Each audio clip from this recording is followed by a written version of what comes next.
किसी नगर में एक सेठ रहता था। उसके पास लाखों की संपत्ति थी, बहुत बड़ी हवेली थी, नौकर चाकर थे। फिर भी सेठ को शांति नहीं थी। एक दिन किसी ने उसे बताया कि अमुक नगर में एक साधु रहता है। वह लोगों को ऐसी सिद्धि प्राप्त करा देता है कि उससे मनचाही चीज मिल जाती है। सेठ उस साधु के पास गया और उसे प्रणाम करके कोई निवेदन किया, महाराज, मेरे पास पैसे की कमी नहीं है, पर फिर भी मेरा मन बहुत अशांत रहता है।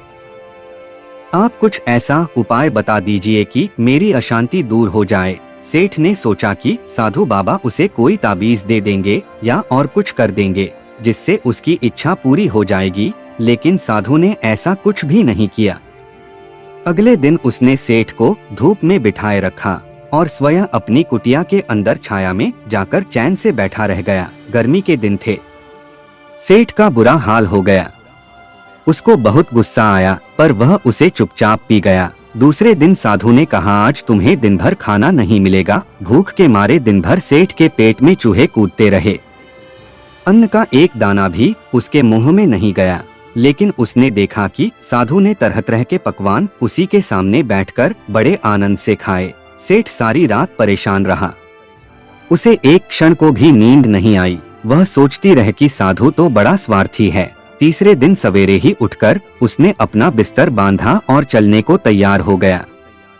तभी साधु बाबा उसके सामने आकर खड़े हो गए और बोले, सेठ क्या हुआ? सेठ ने कहा, मैं यह बड़ी आशा लेकर आपके पास आया था, लेकिन मुझे यहाँ कुछ नहीं मिला। उल्टे ऐसी मुसीबतें उठानी पड़ी जो मैंने जीवन में कभी नहीं उठाई। मैं जा रहा हूँ। साधु हंसकर बोले, मैंने तुझे इतना कुछ दिया, पर तूने कुछ भी नहीं लिया।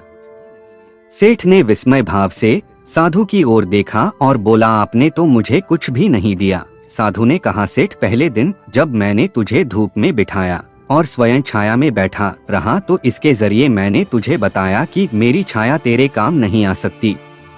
जब मेरी बात तेरी समझ में नहीं आई तो दूसरे दिन मैंने तुझे भूखा रखा और स्वयं खूब अच्छी तरह खाना खाया।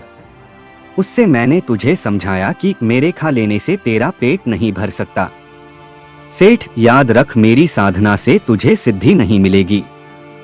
धन तूने खुद अपने पुरुषार्थ से कमाया है और शांति भी तुझे अपने ही पुरुषार्थ से मिलेगी। सेठ की आंखें खुल गई और उसे अपनी मंजिल पर पहुंचने का रास्ता मिल गया। साधु के प्रति कृतज्ञता व्यक्त करता हुआ वह घर लौट आया।